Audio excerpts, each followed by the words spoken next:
the scale how big this fucking dragon was. Yeah, now I guess. It's like, whoa, this kid stole this dragon? Damn! That's pretty raw.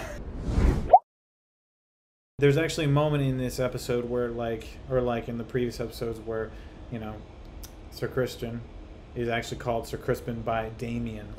And so, Fumbah, you were right. He actually does. Y'all thought I was crazy. Y'all thought I was crazy. Y'all thought I was just out here making names up. Like, the disrespect is crazy. But no, it's all good. It's all good. No worries. Yeah. It's on HBO, dude. This one's on HBO. Yeah, man. You know what? Yeah. It's gonna be like one of those like Mandela effect things, like years left from now when he's Sir Crispin. Right? It's like the Bearstein. Yeah, exactly. Yeah. Did he have long hair? Did he have short hair? I can't remember. I don't know. Part of some like QAnon conspiracy or some shit, you know. That is one thing with like the time jump and everything. I feel like there's some people, like, I get that, like, some people were cast in the beginning and they were just going to be there throughout the entire show. But, like, I don't know what Damien's skin routine is, but, like, I need to find out what that shit is. That man has not aged a day in 10 years! Honestly, Matt Smith hasn't either, though, so... You're right. He looks the same since Doctor Who. No, I was about to say, since I've seen him in Doctor Who, he's literally exactly the same. Legit, It's like, exactly. Not one single wrinkle on this man's face. It's kind Him of and Keanu, dude, aging backwards for some reason. God, beautiful man. Yeah. It's hard not to look at him. I mean, the long hair, the gorgeous looks, the grumpy, smolder that he's got going, he's not hard to look at, He's secretly a soft boy too. Yeah. But I like this episode was really good. It had like a lot of good dynamics. It's probably one of my favorite episodes. I know we say that like every week, but like this was probably it's just such a good episode. A lot of stuff happens in this episode, so I think that's makes it why it's good. But like again, it's not that battle stuff for me. It's like they have these really great dialogue and human characteristic moments, right?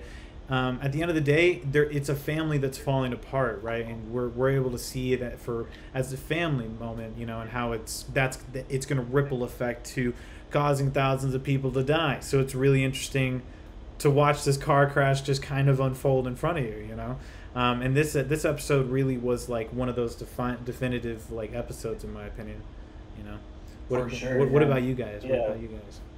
I mean, I agree.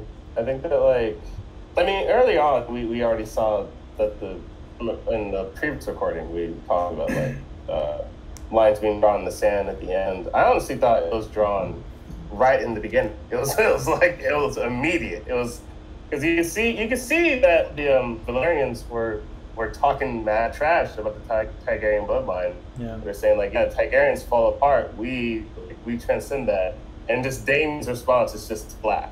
It's just are you kidding me right now? Which could be a lot of things. I personally think it's just the absurdity of you talking about this at my wife's funeral, at your blood's funeral is crazy. But it could also just be like, you're really gonna be talking about Targaryens? To be taken any which way. But I think that moment was just a strong indicator of where the show is going to be heading, where there's already a divide, and it's been starting since episode 6, or like the previous episode rather. But to see where it takes us, it's actually really fascinating because I don't know, man. I keep thinking about on a human level, it's understandable how they got to this point, but it's also just this could be so avoided if y'all just communicated.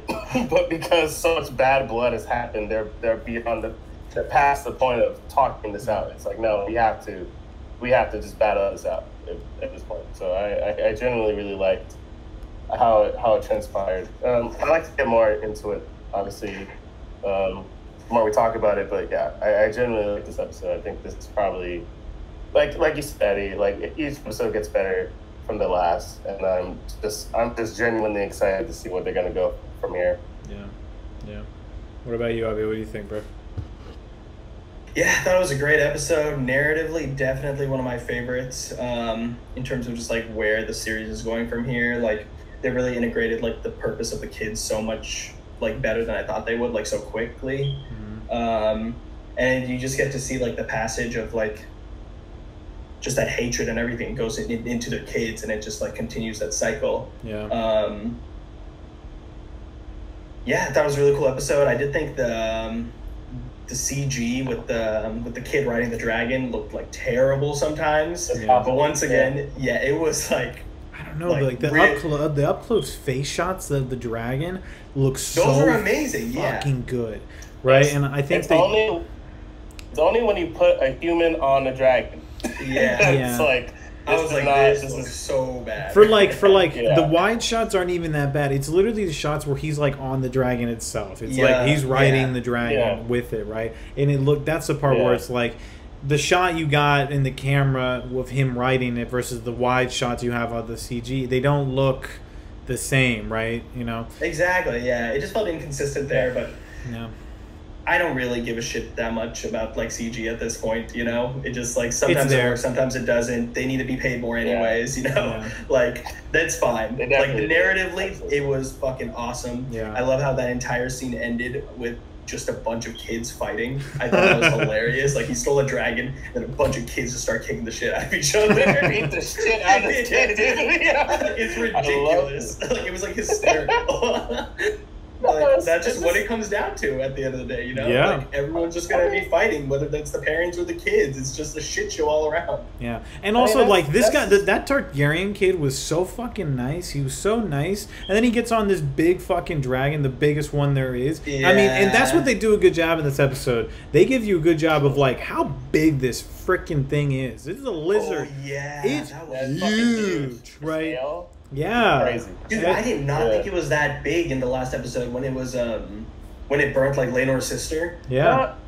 It See, did. no, it makes sense because you could tell this dragon was incredibly important. Like even in that last episode, it's like, okay, this is like the mom's dragon, so it has to be of great significance. I just didn't realize the scale, how big this fucking dragon was. Yeah, now I get it. It's like, whoa, this kid stole this dragon. Damn, that's pretty raw. Yeah. That's fucked up. Yeah. And he just comes back and he's like, "It's my dragon, motherfucker." And she's like, "No, it's not." And then they start murdering each other. And it's like, I just love that scene, bro. it's cool, yeah. Dude, it's like that is like a high fantasy, like such a good thing. Like that is the plot or like the inciting incident of a normal high fantasy book or series, you know? Yes. Like the kid is the chosen one. He's riding the dragon. He's like, no, he's a prick here, you know? Yeah, he's a fucking ass. Taken out the next scene. Like, that's crazy. No, it's just so wild because, you know, again, Alicent is constantly pushing onto these kids like, it's us or them. It's your birthright to ascend the throne, so on and so forth, like Targaryen blood. So it only makes sense for this kid to be like, oh damn, I ain't got no dragon. Like they got a dragon. Let me take this motherfucker. Like it makes sense narratively in terms of like, yeah, this kid was pretty much told from a young age that he deserves this. So he himself is just like, yeah, your mom is dead. That sucks. But like, hey, listen, it's up for grabs. Yeah. Tough shit. I'm taking this. Exactly, dude. Bye. It's like, yo, it's so brutal. It's just such a brutal thing to happen. It's like, but then it's like, the thing is, a literal like, if the kids didn't bully him, like, would he have even done it? You know, like, no. It's like they pushed him to it. Like he went down to get that other dragon in the last episode, and then like fucking breathes fire and he dipped, you know? I would too. Yeah. I would too. Yeah. I would definitely would. But yeah, no, it's... And that's why he just got off the dragon and he like said like, maybe a pig is better for you, like what they did to him. He's immediately turning into an asshole, like right after that. Yeah. Just straight up the dick. But it's immediate eye for an eye. Like he took their dragon, but he lost an eye. So it's just like that trade-off is like, hey, listen. It's crazy. I love how Otto says that too. He's like, but the boy's right. We do have the dragon. Like, that's a way better deal. It's like, that's your grandson. What? What? You know what I'm saying? Yeah. He's like, I have a dragon in my army now. And this motherfucker is huge. I also just want to go on record and retract anything I said about Otto about being like, maybe he's really dedicated to the crown. Nah, fuck this dude. He's straight up. It's just like, nah, let's conquer. Let's take this crown for ourselves. He like showed his true colors for sure. I love that line he told to Allison too. He's like, and you just proved that you're down. Like you're with it. Yeah, you're game, and I didn't think that was in you, and I'm glad it's there. You know, it's like he's so fucking. He's like such a bad father. I really feel like if he wasn't the way, like he's very much pushing her in that direction. You know, I feel like Allison is still like she's like in this whirlwind. You know, and that's one of the great things about this episode is that there's so many like people that are in the room, right? She has to deal with, you know, not only like Sir Christian and her father and Rhaenyra, but she now also has to deal with the new House of the Strong family, right? And this guy just like being there, and like this episode where it's like, hey, you're gonna pay me back for fucking killing my brother and my father, right? And he's just there in the background the entire episode. It's just kind of like this creepy, like, I don't know, it feels like a Grim Reaper kind of vibe. Mm-hmm. You know what I mean? Yeah. I mean, it's like that's kind of what Damon was doing in the second half too. You know, it's like there were the people in the action, like in the drama, in the shits, and there's all the people like surrounding them, like hawks. Yeah, he's just kind of like sitting there. Think what's the best we can do? He's just kind of sitting there, just like, you know, just watching. This is crazy. You know? Shit. They're just seeing them put their money on, you know. This is my wife's funeral. You fucks. What? This is the thing, like, I felt really bad for Damien throughout this episode, because the entire time that they're just bickering and fighting with each other, it's like this dude and these kids lost a mother. Yeah. but they're talking politics. Yeah. And it's just like there's no human aspect in this. And he's so aware of that. Yeah. Yeah. Like, I love that. Like he's done with it. He's not gonna argue either. He's just done, you know? Yeah. Like I think that's what's great about him, like, especially with it kind of feeds into like his character, right? He doesn't want to come back home. He doesn't want to have to return to his brother's court. So consequently, like, he's just kind of in the background. He's just there, right? And it's only, I think, again, he gives him so much coverage in that dining hall scene, right? And they give him a lot of coverage between all of the action and like looks and glances between everybody, right? But they give him a lot of coverage as he feels like an audience member, right? And it's only at that very last minute where like lines are drawn in the sand and you know, people are being forced to choose sides, right? The gravity of the moment ultimately makes everybody decide what side of the line are you on, you know. And that's ultimately, if that seems to be what they tried to achieve with this episode, I'd say they hit it out of the park, you know. They did it. Yeah, I mean, the moment that, like, the lines are being drawn in that scene, but the moment where everything was solidified of like, okay, well then we're fighting now, is when Allison like cut Rhaenyra. Yeah. Mm-hmm. It was like that scene was solidified, like, oh no, there's no going back. Blood has been spilled. Royal blood has been literally, spilled. Again. I love how quiet that was after she did. Everyone just like look at each other and you just hear like the fucking blood drops. I'm like, this is crazy. You know what I mean? Yeah. It's just like, well, damn, I guess it's war. Everything is different now. Exactly. Yeah. It's like you said, Abhi. It's high fantasy soap opera, and I'm all for it. And you gotta feel bad for the king, obviously, you know. Like, and you can really tell that like he's trying to like get his family back together. He's just getting put through the ringer, man. He's like, just everyone get along, you know. Exactly. He's like losing it, man. I keep feeling bad for this dude, bro. Because it's just like, again, a role you never wanted. Yeah. And you just you're trying your best to make sure everybody can get along. And it's not going to happen. When he was like interrogating the older son, and he was like, everyone knows. Like, it's like, it's not a secret, dog. It's not a secret, bro. And Viserys was like, oh.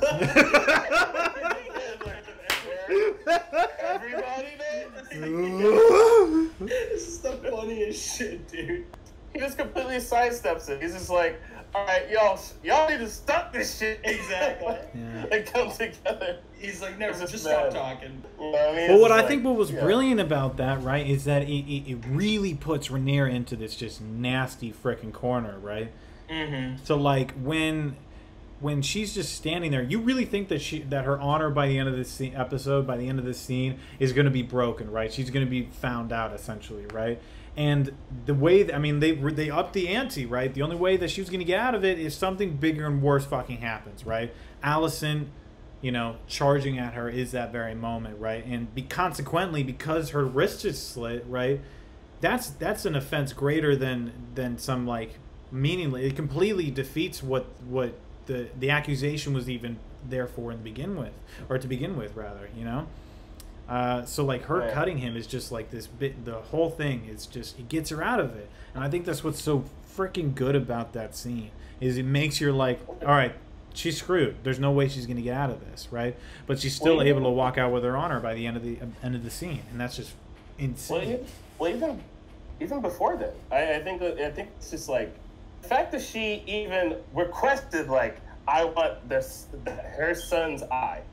Yeah. Just saying that. Just saying that. It never, in general, it's like, what are you talking about? Like, what are you doing? That's not how we conduct ourselves. Yeah. Like, dude, I don't blame her though. Yeah, I want that motherfucker. I want that. And the funniest part of Sir Kristen was like, yeah, okay, I can. I was ready to go. Yeah, he was out it. Yeah. It was like, yeah, I'd love to. I love how the older guard was like, dude, don't do it. Bro. That was one thing. That down bad, dude. Yeah. He's gonna take the kid's eye. No. Kristen is so petty, bro. I was like, yo, what's up with you? Yeah, it's been years, dog. Yeah. Like, move on. It was only a night. Yeah. It was one night. It was that night.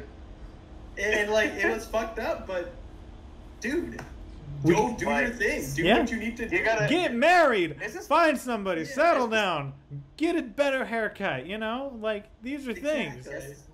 Get some gray hairs. Make it realistic. There we go. Whoa. We don't have the budget for that. Well, that's where they draw the line, dude. It's been all in the dragon. Like, we don't have anything for you, Kristen. Sorry, dude. It's like, yeah. You're gonna look exactly the same. Exactly. The king looks so bad. Yeah. But in the best way. But yeah. Yeah, like that's where all the makeup department's going. It's all going to him. He looks like complete shit. Especially from the first episode. Like if you looking at him at the first episode, you're like, okay, this guy looks pretty good. He's like in his 40s. Now it's like he's doing his thing. Something. Falling apart. Yeah, buddy. He's balding. He's lost an arm. He can barely walk. That's the thing that I feel like is it is inconsistent though. That's the biggest thing. I'd say that's probably my biggest critique so far of this is that everything is not consistent with each other, right? It's with the time jump, they've only updated a few people's looks. They've only like changed a few characters but kept the same characters without changing their looks at all or like making them look older, It's just one of those things where like it kind of takes you out of it, like talking about like Matt Stone's skincare routine, which I'm sure is phenomenal to begin with, but like, he looks the same, and that's something that like I would say if I'm really looking at it like department, I wish they did a little more with like just getting people to look a little bit different, even if you are keeping them, because we're gonna have another time jump, and that kid's gonna be like older. I don't know if you've seen the guy who's playing the prince with no eye. He looks pictures of it. I didn't see the sneak peek. It looks completely different. It's a different character, different person. Wait, so they're doing another time jump? I didn't realize that. Well, I mean, like, I think this whole show is not. It takes place over years, right? And I'm fine with that. I saw that, and he's like a teenager now. He's like super tall. And I don't know. I don't think it's necessarily that bad because like it was if I'm nitpicking at first when I saw Sir Crispin. It's Sir Crispin. I wish he had a single gray hair. Like some indication that you're old. With Damien, honestly, I'm kind of like, I don't know, Targaryen. I don't know how you guys age. Viserys is aging terribly because he caught whoever the fuck is on the Iron Throne. Yeah. Like they need to clean that. Away, they got to get that Lysol on that shit, bro. For real. Disinfect it. I guess if I can nitpick, actually, one thing that I think is that some of my friends have brought up that I'm also kind of like, yeah, I guess that's fair. With the sea serpent or the family with the black family, right, in the show. The Valerians, The Valerians. I it was interesting because this is taking place in like Britain, right? Like medieval Britain, where it's geographically based, I believe, in this realm. At least I want to say it is. I honestly don't know anything about it. It's definitely like Anglo, but I wouldn't say, I don't know if it's like but I wouldn't say it's like Europe or anything. It's just like based in the mythology-ish. Sure, I mean, like it's based like it's an island, right? Westeros is an island. Yeah. You know, there's other lands that are crazy and stuff like that. I don't think it's directly. Well, actually, George R. R. Martin did actually have inspiration that came from like England and stuff like that. So that might be have some influences to it. But I wouldn't say it's a direct. The world matters, it's not supposed to be. It's a different world. Yeah, There's dragons in this. Well, they didn't have dragons. We don't have dragons, Fumbah. That'd be awesome. You know how cool that would fucking be? Having dragons. Either way, I'm looking at these braids, and I'm like, who's twisting these braids? Who's twisting these braids? They look too fucking good. Y'all are so... Everyone here is very European. I don't know how you guys are doing this. Like, these are some, like, immaculate braids. Yeah. And I don't know. That was just one thing that I picked up on, because I was like, yo, you have to be twisting these, like, every night. Who is in charge of that? But that's, you know what? Like, I also have a hair complaint. Where when Aegon stole the dragon, his hair remained immaculate. It barely moved. Oh, it's such a stupid thing to nitpick about, but I'm gonna do it because it was like they put the tiniest fan on him, and he was like, "Dude, your hair should be going all over the place." That's going nuts. Yeah, it was I swear. It was like that's all they did. Just like, oh, yeah, exactly. This going nuts. Like he's a giant dragon. You are a tiny child. Like you're going crazy right now. Like your hair should not remain intact. He's just like, ah. You know? Dude, that would be hilarious. He's just freaking out.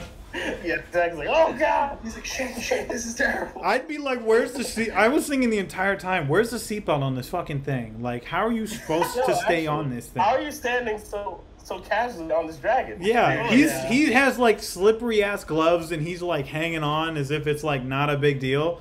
Like, dude, yeah. I would fall off. I would fall to my death. I know I would. No, there's no way. Yeah, no, easy. He did it too well.